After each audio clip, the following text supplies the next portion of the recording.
So, I'm a musician, not one of grave importance or even outstanding ability. Still, I consider myself a musician. I can play with the best of them and I know my way around an instrument or two. Most importantly, however, I'm a collector. A collector of various items ranging from the odd to the obscure. There is no rhyme or reason for my collection. It consists of anything that piques my interest or that I can get my hands on. That is why when I saw an ad on Craigslist for a vintage, rustic red piano, I couldn't help but reach out to the seller. The ad's title seemed normal enough. Old piano, free to a good home. I'd seen countless ads like this before. It was nothing out of the ordinary, and certainly nothing that would grab my attention. Still, I felt the need to click on it. Maybe I was bored. Or maybe I just liked the idea of not having to pay for a potential addition to my collection. Either way, I gave in to my compulsion. Upon clicking on the ad, I was greeted with an anonymous and intriguing story. It read something like this. I am offering my piano to anyone who is willing to come and pick it up. It is very old, but still playable. I can prove this upon your arrival. It is red and bears no brand markings. This is because it was made by my great-grandfather. This instrument is one of a kind. He went out himself and chopped down a redwood tree to provide the wood to build it. It took him many days to finally cut down the tree, and much longer to finish making the piano. Nearly his entire life was put into this thing. I, however, have no use for it. It has been passed down in my family many times over, but I have no wish to continue this tradition. And the piano is currently taking up too much space in my home. I want it gone as quickly as possible. My name is Margaret, and you can reach me by phone at the number listed below. Serious inquiries only. Reading the ad sparked my curiosity. One of a kind, redwood tree? How strange and absurd. I had to see this thing.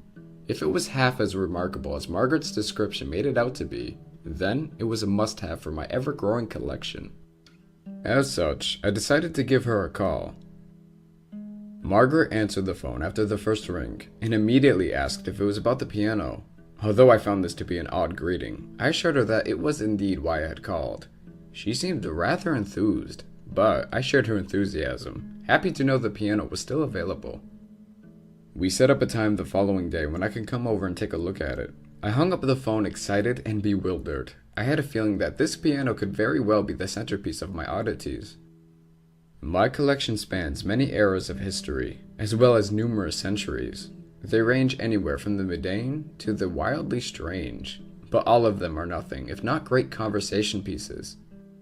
Some of my favorites include a genuine voodoo doll from Louisiana, a tooth from a saber-toothed cat, a book of spells written by an alleged witch, a piece of antler from the world's largest moose.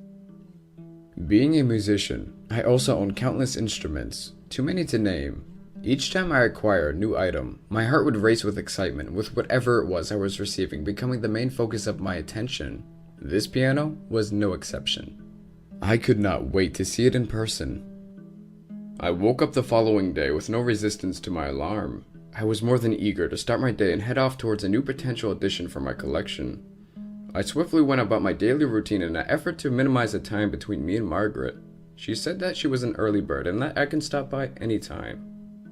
With this in mind, I showered, brushed my teeth, got dressed, and ate breakfast at a record pace, making it out the door roughly 25 minutes after waking up. It might sound a bit silly to get this worked up over a material object, but to this I'd say you must not be a collector. This piano was my mission, and it was one I intended to see through until the end. I found myself at Margaret's house while it was still morning, as she was just 2 towns over from where I lived.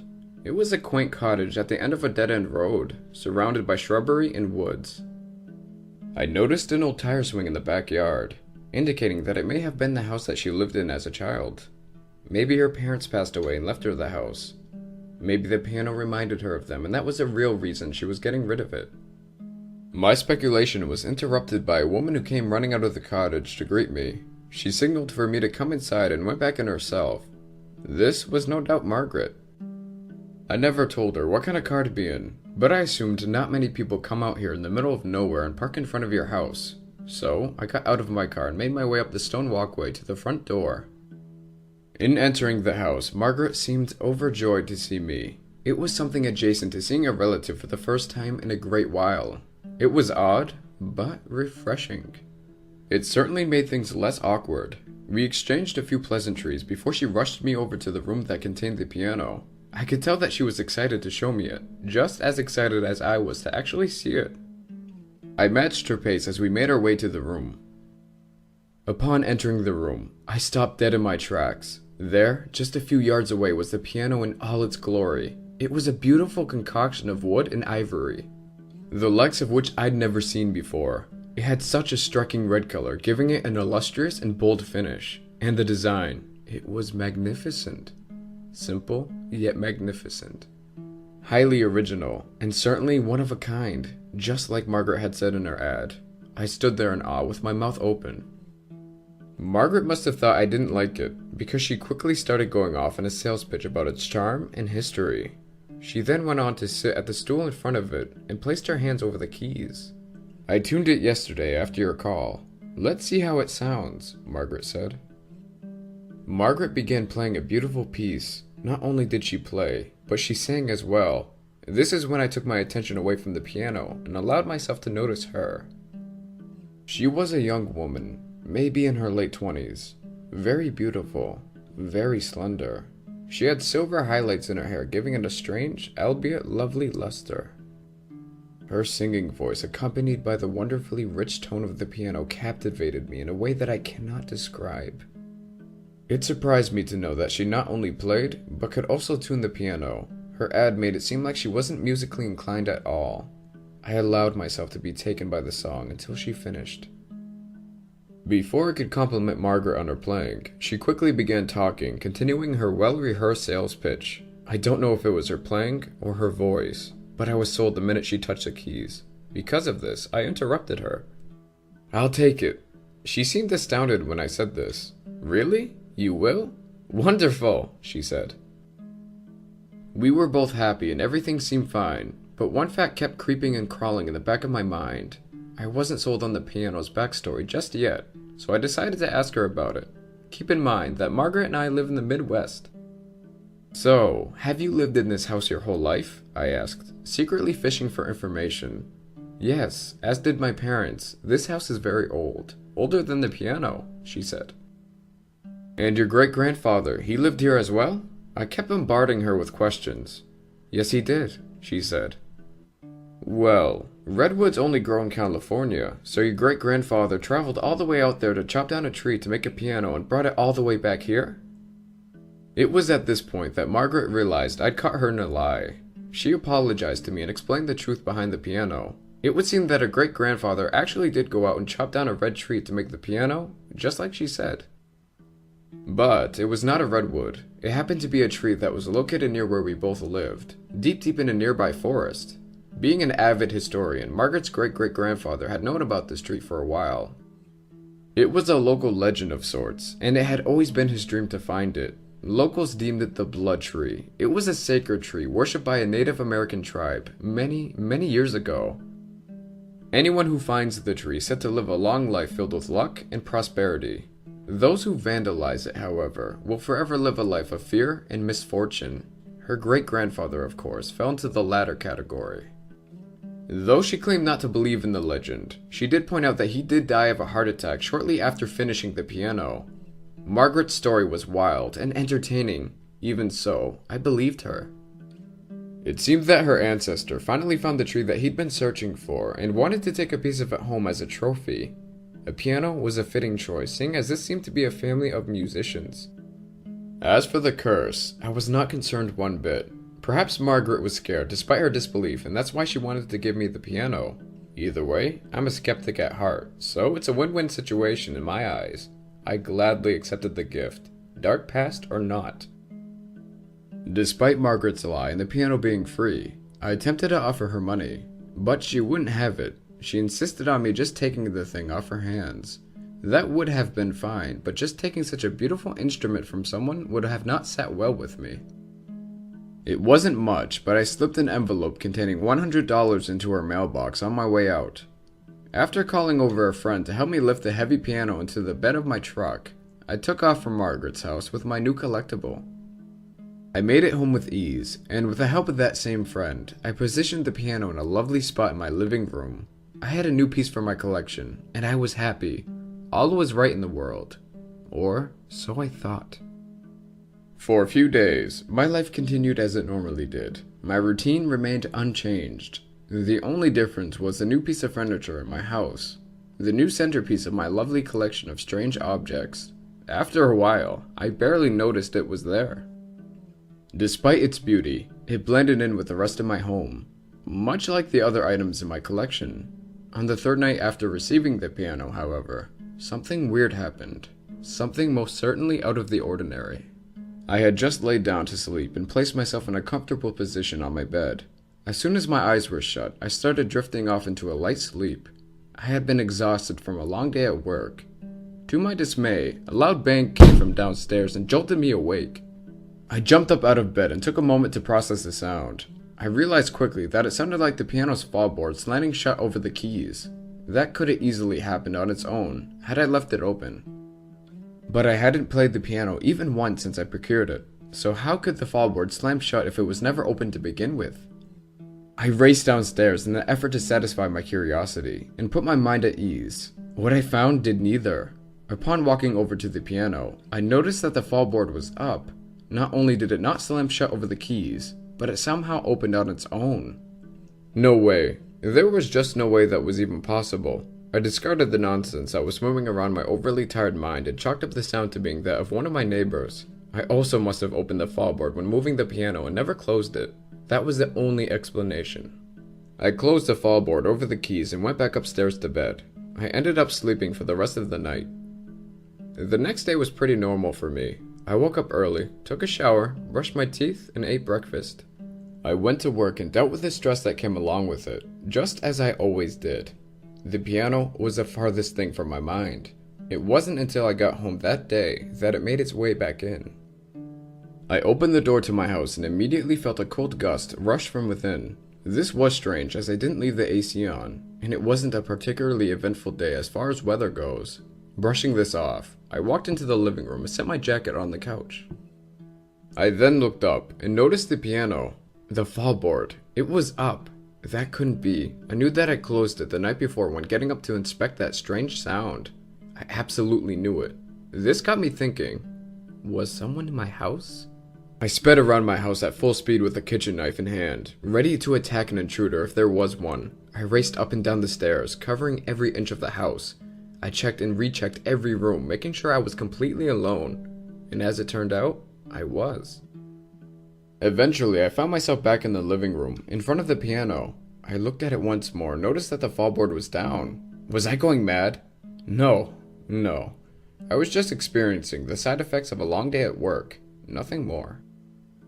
I must have just thought that the fallboard was up when I came home. That's all. At least that's what I told myself to keep from dwelling on the situation. Still frazzled from the stressful day I'd had, I'd made my way to my bedroom and attempted to catch some shut-eye. I changed out of my work attire and into my nightwear, then plopped down on my warm and comfortable bed. A good end to a bad day, I thought. As luck would have it, I wouldn't be getting any sleep just yet. Quickly after shutting my eyes, I heard another sound coming from downstairs. This time, it wasn't a loud bang. No, not at all. This time, it was music. Not just any music either. It was the piano. How could this be? Was somebody really in my house this time? Or could it be? Was the piano playing itself? Neither option sat well with me. With nothing but adrenaline to guide me, I ran downstairs at full speed to catch a culprit of these late-night antics. Upon doing so, the music stopped, and I actually watched the fallboard slam itself shut over the keys. My heart sank, and I stood in place at the bottom of the stairs, completely and utterly in shock. After a few more moments of being a statue, I raced back up to my room and locked the door behind me. In a nervous slur of movement, I ran over to my bed and leaped onto it, unable to comprehend what I just witnessed. I sat there contemplating. All the while, a vile mixture of fear and confusion brewed in the pit of my stomach. What the hell was going on? Eventually, the fear and confusion subsided, allowing melatonin to take over and do its job. I fell asleep and managed to stay that way until the next morning. I woke up to the sound of my alarm clock early the next day. I sat in bed for a few moments and wondering if the events from the previous night were nothing more than a dream. No, I knew that wasn't the case, but I gave in to the notion anyhow. Living in a state of denial was better than living in a world where I was going insane. I was so good at indulging in this falsehood that I actually managed to convince myself that it really was a dream, or at least the product of an overactive imagination. It was a splendid defense mechanism, and one that allowed me to go about my day without fear or unease.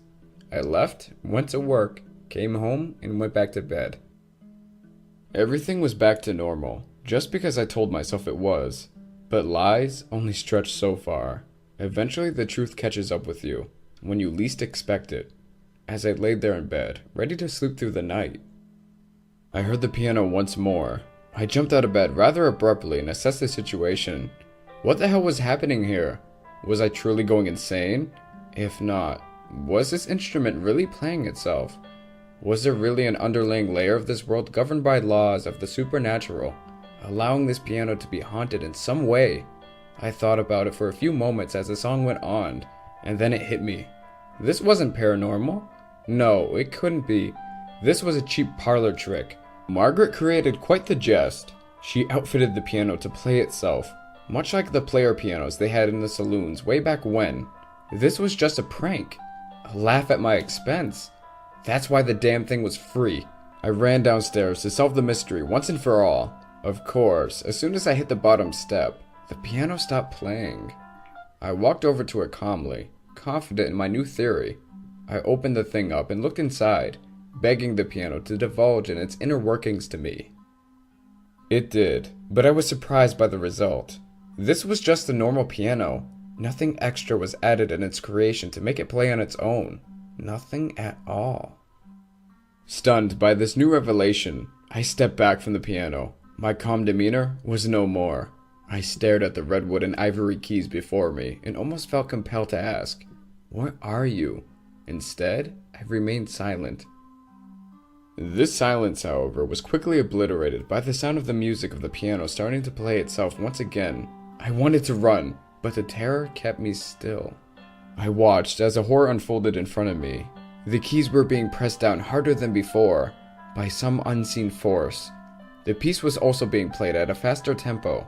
As if that wasn't enough, picture frames began falling off the walls. It felt as though my house was shaking. A lamp in the corner fell over, bringing my attention to that side of the room. That's when I saw it. Standing right outside my living room window was a dark figure. I couldn't make out any of the features on it. The moonlight wasn't enough to reveal this living silhouette's identity. I'd had enough. I gained some composure and ran back up to my bedroom. I locked the door behind me and climbed back into bed. All the while, the song raged on. The house continued to shake. The dark figure, for all I know, it could have made its way into the house. Knowing this, my heart and thoughts raced at an equal rate. I was beginning to believe that I was neither crazy, nor did Margaret rig the piano to play on its own. This was something entirely different, something not of this world. Just as I came to this realization, the music stopped, and so did the shaking. With nothing left to do, I slept. It was no easy task, but fear has to taper off at some point, and it eventually did, allowing me to escape the madness of my world and enter the realm of unconsciousness.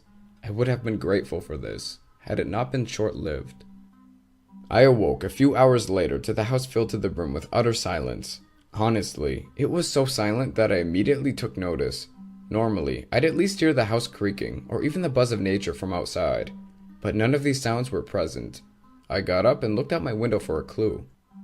The world outside my room was still. No wind, no cars, no animals, and no people. Nothing. It was peculiar.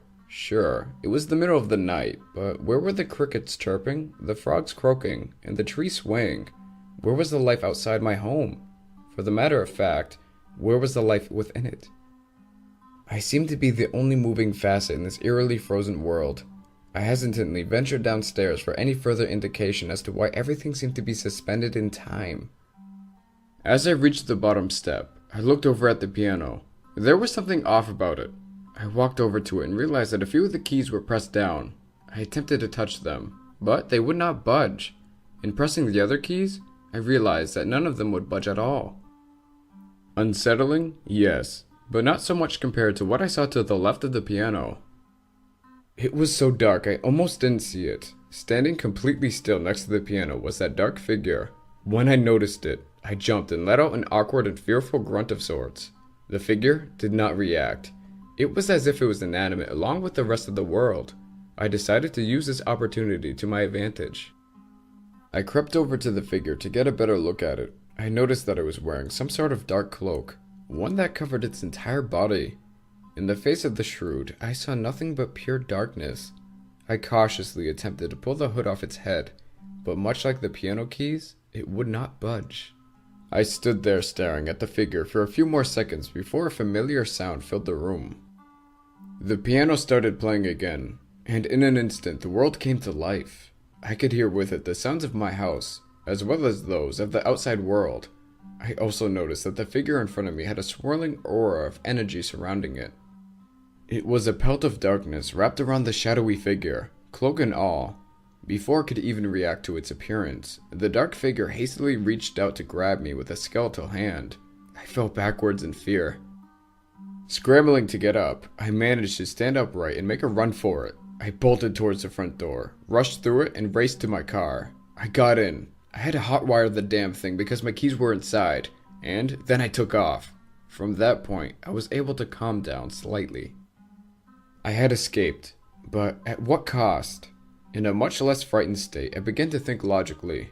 Was I just going to abandon my house and all my belongings just because of this spirit? Was I going to quit my job and leave town? No, of course not. Just the idea of this was preposterous. Running away was not an option. Driving in circles around my neighborhood, I weighed my options. I could go back and try to destroy the piano.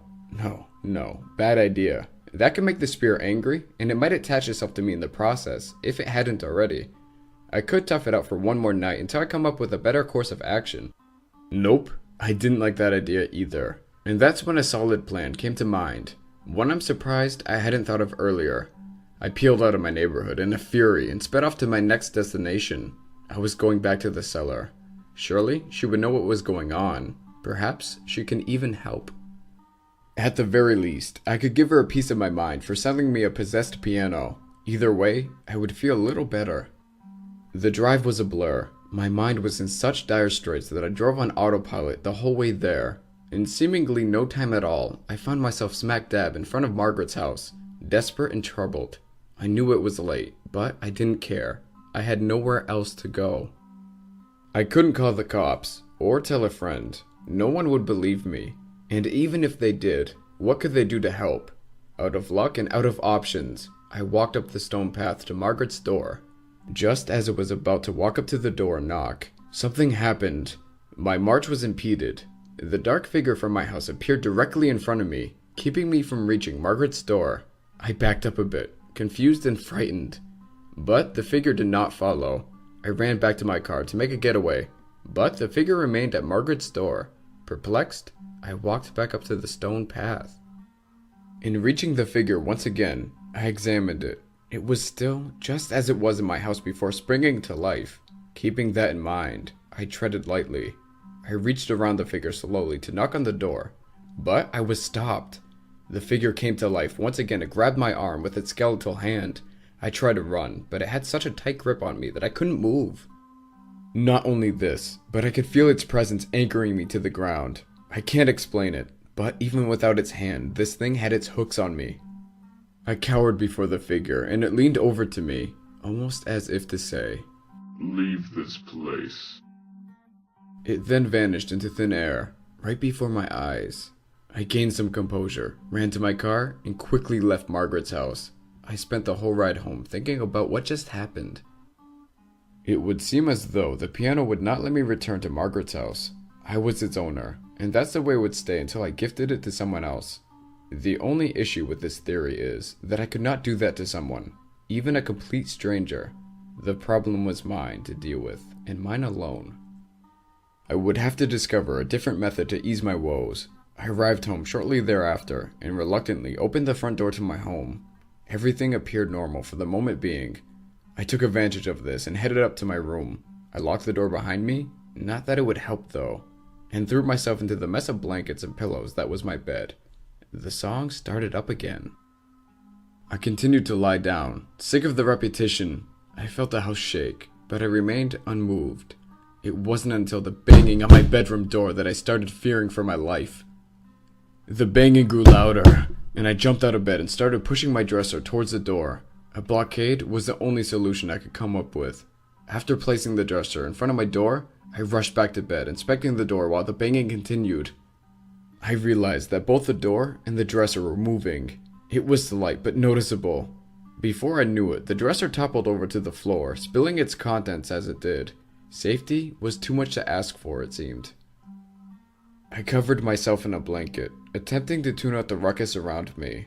The banging persisted, but I chose to focus instead on the song, and for the first time, I allowed myself to properly listen to it. Upon doing so, I was pleasantly surprised. It was beautiful, dark and sullen, but beautiful.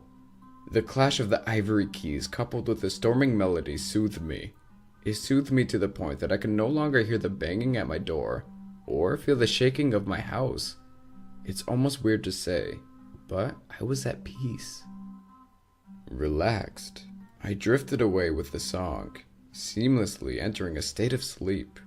While in this musical slumber, I dreamt.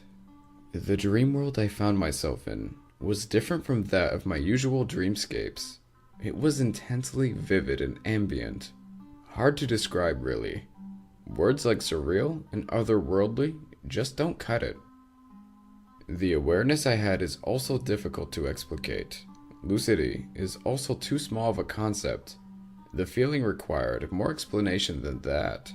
I was completely aware of my surroundings, in a sense that I could feel everything about it. I know that doesn't make much sense, but it's the only description I have to offer. Relying on sight to truly understand where I was, I became aware of the fact that I was in a forest. It was very dense, but I could make out the clearing up ahead. Instead of walking to it, I felt myself floating forward. Knowing it was a dream, I neither questioned this nor tried to fight it. I found that fighting narratives in dreams usually led to an early awakening, and I did not want to wake up to find the dark figure looming over my bed, or anything like that. I eventually reached the clearing. It was some sort of meadow. In its center was a tree, a very large, red tree. All at once, I knew where I was. I could feel it too. This was the blood tree. This was a precursor to my piano, the building blocks of the haunting in the form of a plant. Just as I took in the sight of the tree, a person stepped out from behind it. He walked over to me as I watched. It was a Native American. I'd never seen one in real life, but I could still tell.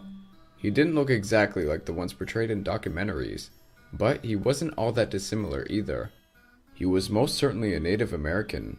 I was sure of it. He didn't speak. He simply pointed at the tree. This is when the piano began leaking into my dreams.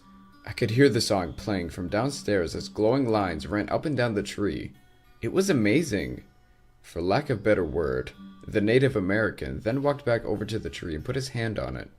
He motioned for me to come over to do the same.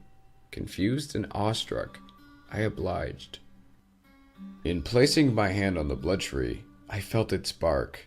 It was a remarkably lifelike feeling, especially considering I was still in a dream. I also felt the glowing lines racing past my skin. It was an incredible sensation. I looked over at my new friend and noticed that his eyes were closed. He was in some sort of trance, bewildered. I decided I should do the same, and so I did. With my eyes shut, I was greeted by visions. Visions of the tree's early life and purpose. They were visions of sight as well as emotion.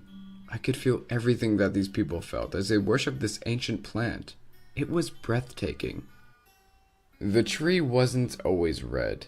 It used to be of a normal color. The red is none other than blood, but there weren't any sacrifices made there. Nothing like that. Willing Native Americans came up to the tree every year, sliced their hands open, and placed them on the tree. Their blood then dripped down its exterior. The glowing lines must have been the blood of each individual. Lifelines, if you will. These people were celebrating life and trying to become one with nature. This tree was the anchor that kept their community together. that kept their family from falling apart. This is where they would play music, laugh, dance, and enjoy each other's company. This is where they enjoyed life. They were free from judgment and the worries from day-to-day stress. They were at peace at this one spot, at this one tree. My visions eventually led me to the burying of their dead. This too was done at the tree. Every native in this group is buried under the blood tree. One of the elders would then play a song on the small organa-like instrument. I recognized it right away. It was a song that was played on the piano, playing every night. It was their song of death. Abruptly, I snapped out of the trance I was in and found myself back at the tree. My friend was now sitting on the ground next to me, back against the bark. He had the instrument from my vision in his hand and began playing the song of death. I listened intently, but he would not finish. Instead, he handed it to me, motioning for me to play. I hesitantly accepted the invitation.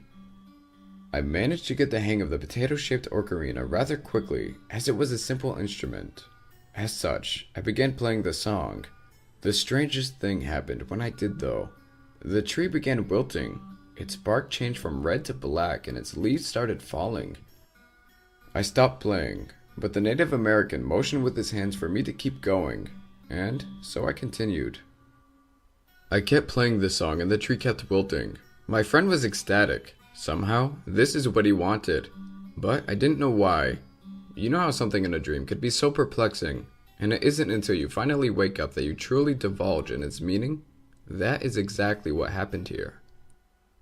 Before the tree could fully perish, I woke up in my bed at home. I was consumed by an instant revelation. Margaret's grandfather had taken away these people's headstone. More than that, he took away their connection to nature, as well as with one another.